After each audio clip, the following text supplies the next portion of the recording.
Bonsoir à tous et bienvenue pour ce petit Brico Live avec Brico Marché et mon coach Brico. Moi c'est Manu, la team Mon Coach Brico. Comme tous les jours, c'est inversé l'image. Bienvenue, merci d'être présent pour ce petit tuto pendant le temps du confinement que l'on offre en partenariat avec Mon Coach Brico et Brico Marché. Pour aider les gens qui savent pas trop comment bricoler, qui s'y connaissent pas trop, ou qui sont juste débutants tout simplement. On leur donne des petits conseils, des petits tutos, des petites astuces pour arriver à faire des choses chez eux. On essaie toujours de partir avec ce que vous avez chez vous, sans avoir à faire des grosses dépenses, quand c'est que les magasins sont plus ou moins fermés. C'est un petit peu compliqué, puis surtout rester chez vous. Donc voilà, on essaie de faire avec ce que vous avez réellement. Si vous aimez le tuto, n'hésitez pas à liker. Vous pouvez aller sur la page de mon coach Brico pour aimer la page, ainsi que sur la page de Brico Marché. C'est toujours sympa, puis nous en plus ça nous permet de savoir ce qui plaît plus ou moins. Voilà. Petit rappel, n'oubliez pas, sur la page de mon coach Brico, il y a un numéro qui a été mis en place pour pouvoir vous aider en cas de problème, de questions, que ce soit technique ou plus basique, va-t-on dire. Ce numéro de téléphone est ouvert de 9h à 19h et vous avez des professionnels et des coachs qui sont là pour répondre à vos questions. Donc n'hésitez pas surtout. Voilà. Petit rappel, cette semaine, nous allons voir comment relooker un meuble. Donc aujourd'hui, mercredi et jeudi, et mardi et vendredi, ce sera sur la page de Mon Coach Brico, où nous allons voir comment choisir sa visserie et ses chevilles, et comment percer dans un mur, choisir la bonne mèche et le bon système de fixation. Voilà, donc aujourd'hui on va commencer par faire le ponçage, décapage d'un petit meuble. Alors on a tous des petits meubles chez soi qu'on a récupérés chez les grands-parents, des parents, d'amis, peu importe, des oncles, des tantes, des petits meubles qui sont plus ou moins vieillots quand même relativement. Et c'est vrai que plutôt que de les jeter, en général c'est des meubles de bonne facture, c'est-à-dire ça veut dire de bonne qualité. C'est vrai que c'est dommage de les jeter, mais par contre sont plus au goût du jour et puis vraiment, on va dire aux normes des intérieurs actuels. Donc on va voir comment, avec un vieux meuble, le relooker pour qu'il rentre dans un intérieur moderne, dans votre intérieur, tout simplement. Donc là, l'avantage, c'est que vous allez avoir libre cours à votre création, à votre créativité. Aucune problématique, le choix des couleurs, des matériaux, tout ça, ça c'est à votre libre arbitre. C'est vous qui verrez. Aujourd'hui, on va d'abord voir comment préparer... Oui, merci pour le joli cyprès. Alors, c'est un cyprès de l'Himalaya. Un arbre qui est un petit peu retombant, c'est assez massif. Hop, je vais tourner la caméra pour que vous puissiez mieux le voir. Oui, j'ai l'avantage, c'est vrai qu'on n'est pas tous à la même enseigne. C'est vrai que j'ai l'avantage d'être dans un lieu un petit peu exceptionnel, hein, qui est mon propre jardin. Voilà, c'est un grand parc sur 5 hectares, voilà, pour tout vous dire. Donc il y a énormément d'arbres, voilà, il y a de l'eau, il y a de tout. Désolé pour ceux qui sont dans les petits appartements, c'est pour ça que j'essaie un petit peu de vous faire sortir. Aujourd'hui, on va travailler à l'extérieur, ça a le gros avantage, parce que comme aujourd'hui on va poncer, la poussière, évitez d'en mettre dans vos intérieurs. Si vous avez un petit banc de jardin, une terrasse, mettez-vous plutôt sur l'extérieur, c'est toujours mieux. Ça vous évite de vous encombrer les voies respiratoires. Autrement, vous pouvez prendre un masque, mais ça, c'est un petit peu la denrée rare en ce moment. Alors, j'avais le même dans Lyon, et oui, c'est très beaux arbres. Hein. Aujourd'hui, en appartement, je suis désolé. Alors voilà, ça vous fait prendre un petit bol d'air. Bonjour à tous et à tous. Donc aujourd'hui, on va relooker un petit meuble. Donc moi, j'ai récupéré un petit meuble que j'avais dans le fond du garage, tout simplement. Donc le petit meuble, c'est celui-ci. C'est des anciens petits meubles pour le téléphone. Vous vous souvenez de ça? On mettait une petite lampe dessus, on mettait l'annuaire en dessous, dans la case. Et là, on mettait forcément les stylos. Et ici, on plaçait le téléphone. Voilà, c'est les petits meubles. Alors, c'est un meuble qui a quand même une forme un petit peu particulière, donc c'est assez sympa. Mais ça reste au niveau teinte et au niveau look assez has-been, si je peux me permettre. Non, ça fait un petit peu ancien, donc c'est pas forcément ce que je recherche et ce que j'ai chez moi comme décoration. Donc comme vous, je vais faire le même travail. Aujourd'hui, je vais vous donner des petites astuces pour pouvoir le décaper, parce qu'un meuble, souvent, les anciens meubles étaient vernis, lasurés, ce genre de choses-là, de façon à ce que ça bouge pas et que ça s'abîme pas. Mais maintenant, le plus dur, c'est d'enlever ces vernis et toute cette croûte qu'il y a sur le dessus. Si vous avez des questions, n'hésitez pas, j'essaierai d'y répondre au fur et à mesure. Autrement, j'essaierai d'y répondre à la fin, hein, vous inquiétez pas. Oui, à l'entrée à gauche, téléphone à cadran. Oui, exactement, pour Marvin. Donc, je vous disais, le plus gros travail aujourd'hui, ça va être d'enlever notamment soit cette cire, soit ce vernis. C'est les deux produits les plus embêtants à enlever. Parce que le vernis, le problème, c'est que ça croûte. Donc, le papier à poncer a tendance à vite se saturer. Donc, on est obligé de changer régulièrement de papier à poncer. Donc on va voir, il va falloir choisir des grains différents de papier, ce qui vont permettre d'attaquer plus fort au début et puis plus doux après pour pouvoir le rendre complètement lisse et doux, de façon à ce que la peinture, le support que l'application qu'on va vouloir faire accroche bien. Ça, donc ça c'est pour le vernis. Et le pire de tous, c'est la cire, parce que la cire c'est gras et ça encrasse. Alors la cire, il va falloir déjà bien le lessiver, donc on va le poncer, après il faudra bien le lessiver. Il existe, pour ceux qui connaissent, des produits qui permettent de dessirer directement. C'est un produit qu'on passe au pinceau et qui va faire fondre en fait la cire. Alors c'est vrai, ça fonctionne. Moi je suis pas trop pour, parce que ça reste des produits chimiques quoi, tout simplement. Et ça va dans le sol après, c'est vraiment pas bon. Il y a un produit qui est très efficace quand le meuble a été énormément ciré. C'est tout bête, mais c'est pas vraiment écolo. Je vous donne quand même l'astuce, on sait jamais, pour des endroits où c'est vraiment inaccessible. C'est tout simplement du décape-four. Vous savez, le produit qu'on pulvérise dans le four pour le dégraisser. Bah, vous le pulvérisez sur votre meuble qui est ciré, votre cire va se mettre à couler, et vous l'enlevez avec une spatule, tout simplement. Mais au bout de 5 minutes, hein, vous pourrez prendre votre spatule et la passer, ça va enlever toute la cire, et après vous retrouvez un meuble qui déjà n'est plus saturé en graisse. C'est une petite astuce, pas forcément écologique, mais il y a des moments, malheureusement, on est un petit peu obligé parce que c'est difficile de le faire autrement. Alors, à savoir que si vous faites ça sur du papier journal, ça va absorber ce qui va tomber, et ça, après, emmenez-le en déchetterie pour que ce soit recyclé, tout simplement. Voilà. Donc, aujourd'hui, nous, on va commencer par poncer ce petit meuble. Alors, différentes ponceuses sont possibles. Tac.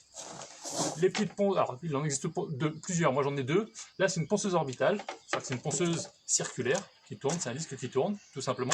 Ça permet de faire les aplats. C'est très bien pour faire les aplats parce qu'on a une très bonne gestion de la pression. Parce que le but c'est de ne pas poncer, de ne pas trop appuyer pour pas que ça vous fasse des creux dans votre bois.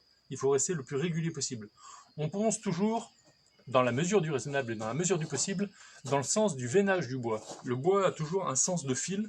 Il faut rester dans ce sens-là. Si vous allez à la perpendiculaire, ou à contresens, pas à contresens, à la perpendiculaire ou en diagonale, vous allez casser le fil.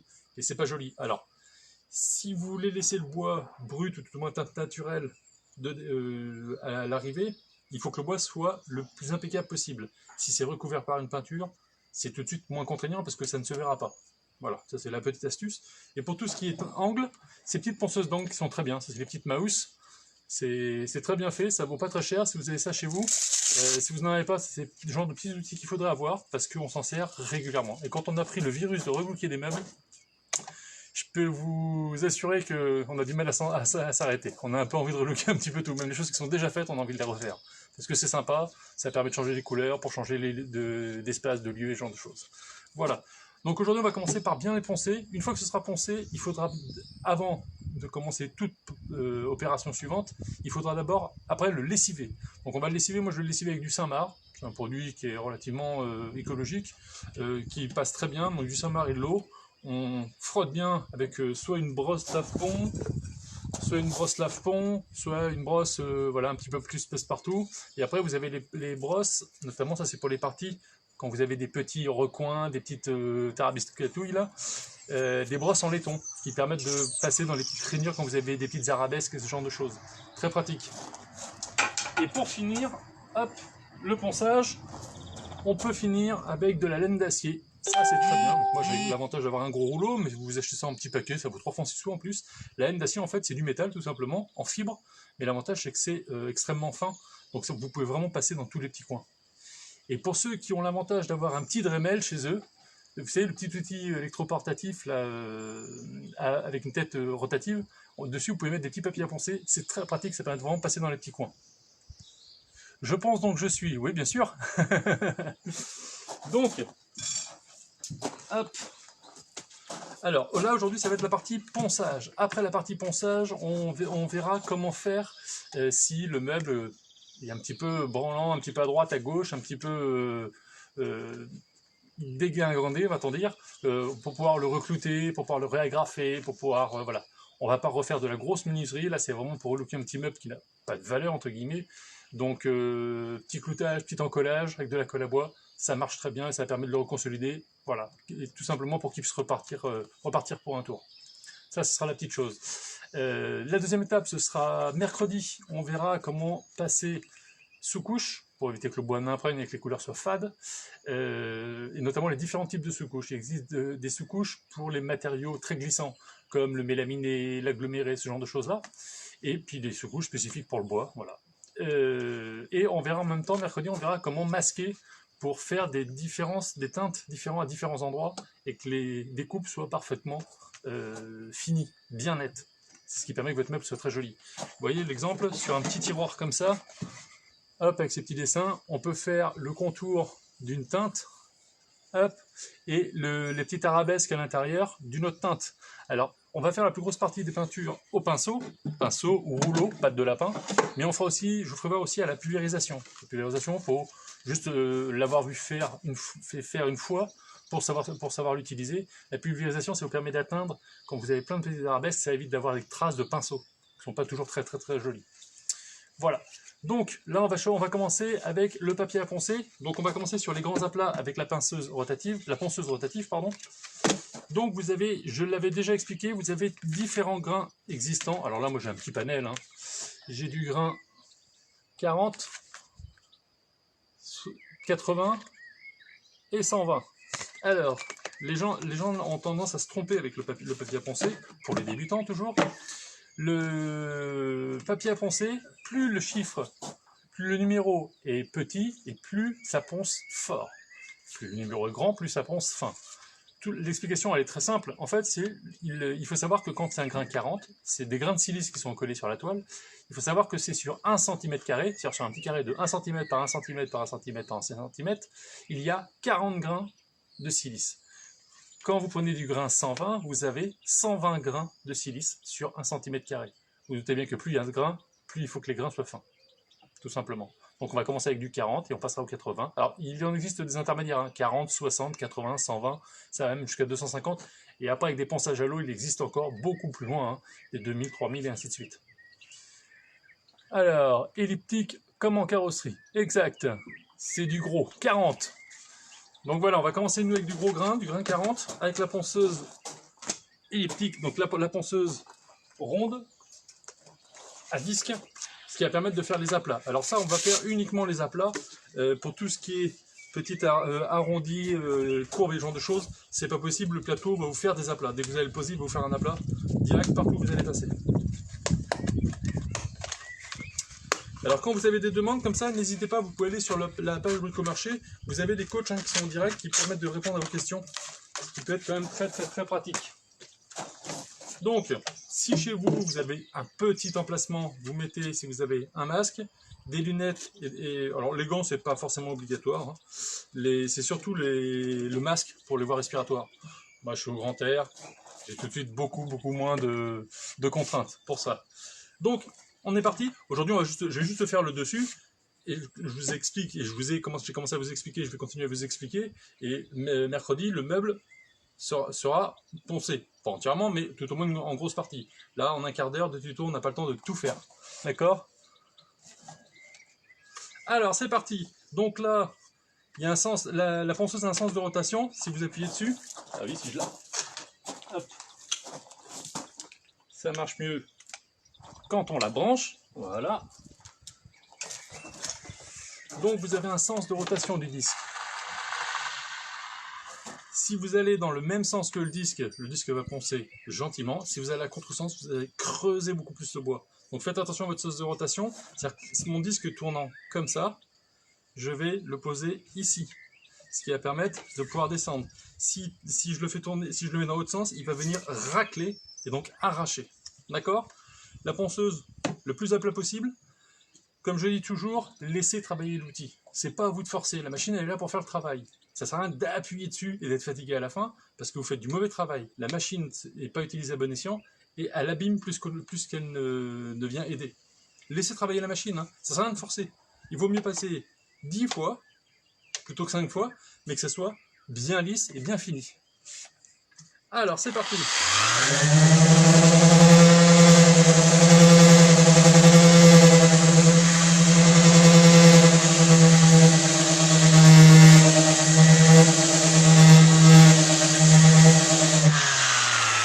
Alors, je vais m'arrêter, je vais vous faire voir au fur et à mesure. Alors, ça fait réellement de la poussière, donc je vais vous faire voir au fur et à mesure. est-ce que vous allez voir la différence entre la partie que je viens juste de commencer, hein, qui est devenue mate, et celle-ci qui est encore brillante? Est-ce que vous voyez la différence? Et vous voyez que j'ai vraiment pas appuyé. Donc là, j'ai déjà enlevé le côté glacé du vernis. Et donc là, maintenant, tout ce que je vais continuer à enlever, et je vais enlever toute la teinte, parce que là, ça a été lasuré, ni plus ni moins. Hein, et du coup, ça va me permettre de retrouver la couleur du bois d'origine. Donc vous voyez, il n'y a vraiment pas besoin d'appuyer fort, hein, pour pouvoir le faire. Tac. Donc je vais continuer. Là, je vais finir la surface pour finir le côté glacé. Et après, je passerai à un grain différent, de façon à vous faire voir que... Parce que le grain 40, si je continue, je vais attaquer sévèrement le bois. Ça sert à rien.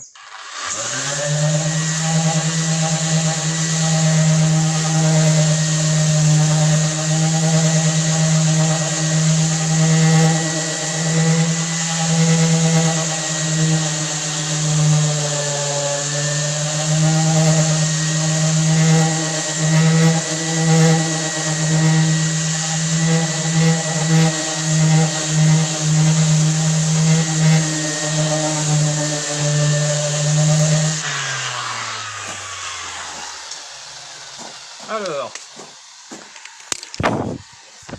comme vous allez le voir, déjà la teinte de début, teinte maintenant. Est-ce que vous voyez la différence? C'est vraiment tout de suite flagrant. Si je le prends sur un angle, alors un angle à la lumière, hop, teinte et teinte foncée. Et là, je suis juste passé au grain 40.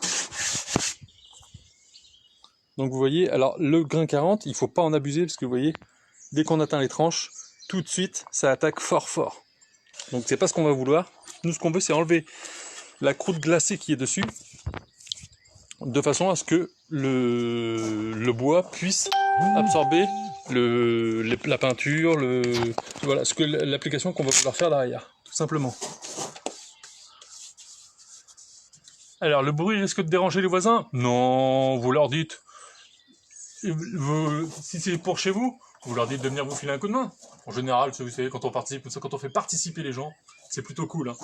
Donc, pour ce plateau-là, je vais enlever le grain 40, tac, et je vais passer à un grain 80, et après je passerai à un grain 120. Donc là, je vous fais voir le début. Après, à vous de poncer votre meuble pour que le cours d'après, pour que mercredi, pour le prochain tuto, vous soyez prêts pour pouvoir faire la suite, tout simplement. Alors, si chez vous, vous avez un aspirateur pour aller sur les chantiers, vous pouvez le brancher sur la sortie de votre ponceuse, ce qui évite le trop plein de poussière sur la terrasse, hein, parce que tout simplement, votre terrasse, au moins, va être poussiéreuse, ne vous inquiétez pas.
Donc vous voyez, ça commence, alors on voit notamment les endroits où les réparations avaient déjà été effectuées. Sur ces vieux meubles, c'était monnaie courante hein, quand même, d'avoir des réparations qui étaient appliquées un petit peu à droite à gauche. On le voit là, alors ça c'est des choses qui ont attaqué.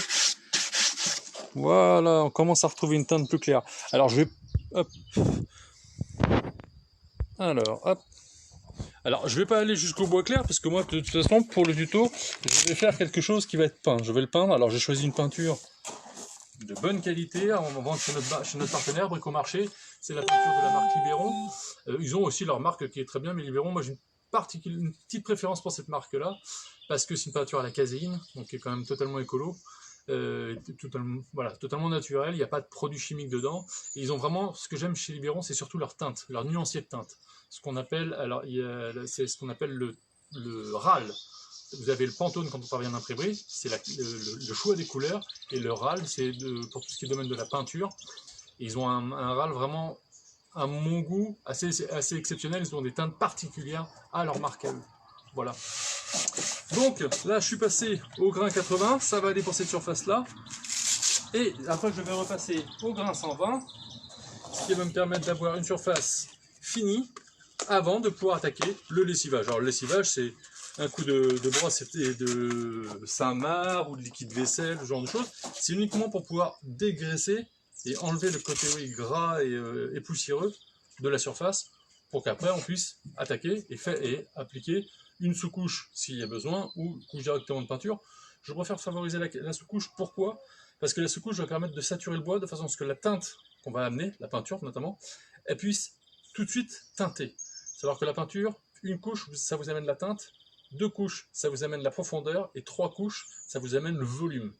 2 couches suffisent en règle générale. Si on peut aller jusqu'à 3 couches, si on est quelqu'un de patient, c'est cool. Si on ne veut pas, mais une couche, vous allez juste avoir une teinte.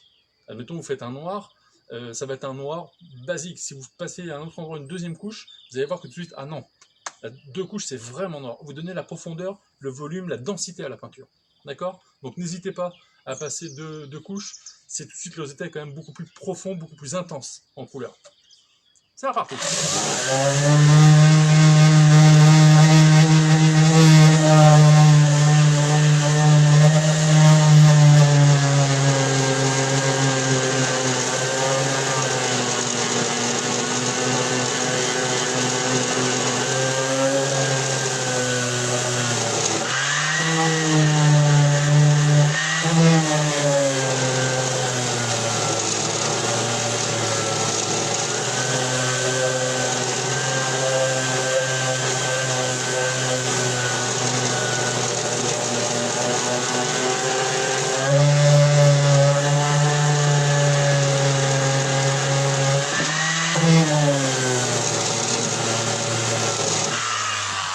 Alors, j'ai forcé volontairement sur un des angles pour vous faire voir ce qu'il ne faut pas faire. C'est le but. Ne vous inquiétez pas, je le récupérerai. Et surtout pour vous faire voir ce qu'il ne faut pas faire. Vous voyez, quand votre ponceuse, vous la mettez, au lieu de la mettre complètement à plat, comme ceci, et que vous la mettez légèrement sur le bord d'une tranche, de la tranche comme ça, vous voyez ce qui se passe. Le bois ici est poncé. Et là, on attaque trop fort. Donc c'est justement ça que je voulais vous faire voir. Je l'ai fait exprès, vous inquiétez pas. La ponceuse à plat et légèrement sur un angle, il n'y a pas grand chose. Hein. Mais malheureusement, légèrement sur un angle, vous avez tendance à attaquer très très fort et très vite.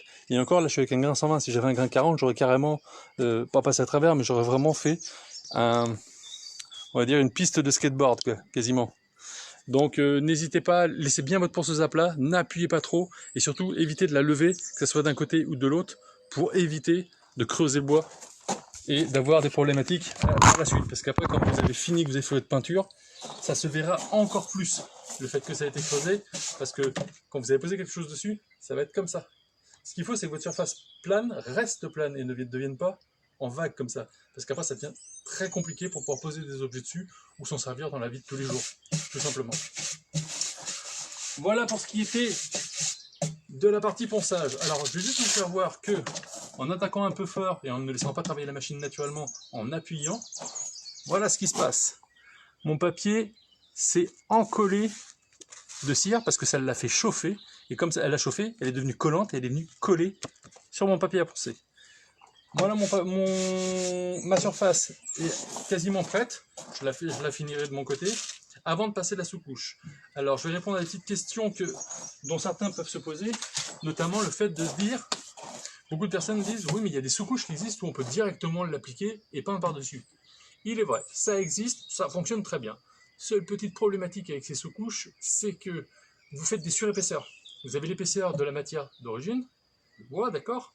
Vous avez les épaisseurs de cire, de tout ce que vous voulez, plus ce que vous allez rajouter vous, votre sous-couche, plus votre peinture en 2 couches. Ce qui fait que, alors quand c'est sur des aplats, c'est pas trop gênant, mais quand vous avez des tiroirs comme ça, eh ben, au bout d'un moment, ça bloque. Donc il vaut mieux, moi je pars toujours du principe que pour être sûr de savoir ce sur quoi on travaille, on met le produit à blanc, à brut, nu, et on repart sur de bonnes bases. S'il y a des réparations à faire, on les fait. S'il y a du remasticage avec du mastic, de la pâte à bois, on le fait, on reponce, et quand votre meuble il est brut de décoffrage, vraiment, comme quasiment sorti d'usine, avant traitement, là vous pouvez attaquer, passer une sous-couche fine, qui vous permet d'avoir des meubles fins, avec des peintures en 2 couches qui vous permettent d'avoir une belle teinte, et donner le cachet que vous voulez à ce petit meuble, tout simplement.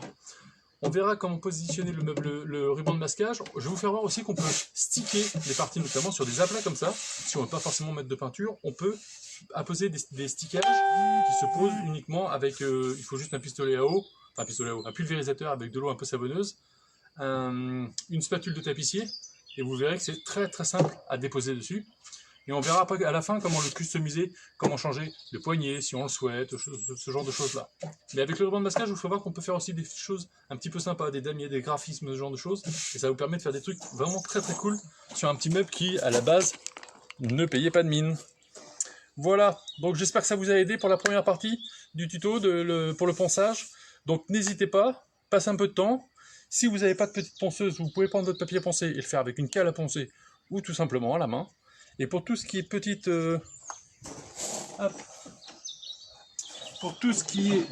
arabesque, ce qui est toujours plus compliqué, si vous avez une brosse en laiton, ça fonctionne très bien. Des brosses en laiton, souvent on en a uniquement pour le barbecue, pour nettoyer les grilles. Vous voyez, c'est que ça permet de passer dans les petits interstices. Très pratique, et ça permet de poncer, d'enlever la surface glacée de toutes ces petites arabesques là. Parce que ça c'est très compliqué au ponçage, c'est juste quasiment impossible. Alors Alice me demande, je dois vérifier le parquet de la maison que je refais avec mon mari, j'ai la ponceuse mousse, les 2 chambres, les chambres vont de 10 mètres carrés à 20 mètres carrés. Est-ce que la mousse suffit pour des surfaces comme ça? Non, pas du tout. Mais alors pas du tout, du tout. Je vous le dis tout de suite, déjà d'une vous allez la cramer, elle va surchauffer, et puis en plus vous n'aurez pas un résultat optimal. Le mieux, allez voir à Bricomarché et louer une ponceuse à parquet. Ça se loue, vous louez ça pour la journée. Dans la journée, vous aurez fait les deux chambres, sans problème. Les 30 mètres carrés seront avalés, mais c'est une grosse ponceuse que vous posez à terre, et c'est une ponceuse à bande, et qui va venir poncer votre sol. Ça ira beaucoup plus vite, ce sera beaucoup plus économique, et surtout vous aurez un résultat vraiment petits oignons, comparé à la ponceuse mousse, où vous allez passer du papier à poncer à gogo, vous allez cramer la machine, il faudra en racheter, enfin vous n'allez pas vous en sortir. Je vous le dis tout de suite, ne tentez même pas. Une ponceuse à parquet, ça se loue, ça vaut pas très cher quand c'est en location. À l'achat, je dis pas, mais là, vous la louez uniquement pour la journée. Et dans la journée, les 30 mètres carrés, ils sont faits, hein, largement. Et de beaux pochoirs en relief. Oui, on peut faire des pochoirs. Ce que je veux vous faire comprendre, c'est que pour le relooking de meubles, il n'y a qu'une seule chose qui peut vous bloquer, c'est votre imagination. Si vous voulez mettre des pochoirs, des choses en 3 dimensions, en relief, des lettrages, faire des graphismes avec le ruban de masquage et différentes peintures, si vous voulez mettre du stickage, de la tapisserie, voilà, il n'y a pas de limite, c'est à vous de voir. Si vous voulez changer une porte, enlever le devant de la porte et mettre du grillage, si vous voulez... Il y a X manières de relooker un meuble facilement, en fonction de votre intérieur et de vos goûts. Moi j'ai tendance à dire que c'est on va dire, une bonne surface d'entraînement. On a vraiment une surface, c'est-à-dire le petit meuble, où on peut s'exprimer sans avoir le commentaire de Pierre, Paul, Jacques, et faire vraiment à son goût, et limite tout ce qui nous passe par la tête. Si au pire ça vous plaît pas à l'arrivée, vous reponcez et vous repeignez. Ça coûte pas plus cher que ça. Effet extra avec brodeuse. D'accord. Il y a 60 mètres carrés à faire, je vais donc en louer une, merci. Ah oui, la ponceuse à parquet, ça coûte, il le loue pas très très cher pour la journée, mais en une journée, vous abattez du travail, et surtout, le ponçage, il est régulier. À la petite mouse comme ça, ou même une plus grosse, hein, le problème, c'est comme c'est des petites surfaces que vous poncez, à la fin, votre parquet, il va être comme ça, il va vous faire des vagues. La ponceuse à parquet, elle est posée, c'est assez lourd, et c'est le ponçage qui entraîne la ponceuse, et ça vous fait des belles bandes, et surtout, c'est bien lisse quand c'est fini. Voilà, vous prenez pas la tête à faire ça avec une ponceuse manuelle, c'est juste... Et puis, vous allez voir le mal au dos et le mal au rein. Vaut mieux éviter. Qui veut aller loin ménage sa monture, ne pas oublier. Voilà, en tout cas, si vous avez aimé ce petit tuto, n'hésitez pas à liker et à aimer les pages Mon Coach Brico et Bricomarché. N'oubliez pas que Bricomarché a mis un numéro spécial qui est ouvert de 9h à 19h pour toute question, que ce soit question technique, question basique. Des coachs vous répondront, ils sont là pour ça, ils font super bien leur job. Donc n'hésitez pas. Et puis en tout cas, je vous dis à mercredi, à demain sur la page de Mon Coach Brico pour choisir ses chevilles et ses vis. Et mercredi, on revient sur la page de Brico Marché de Facebook pour continuer notre petit meuble. Je vous remercie, à ciao les petits clous.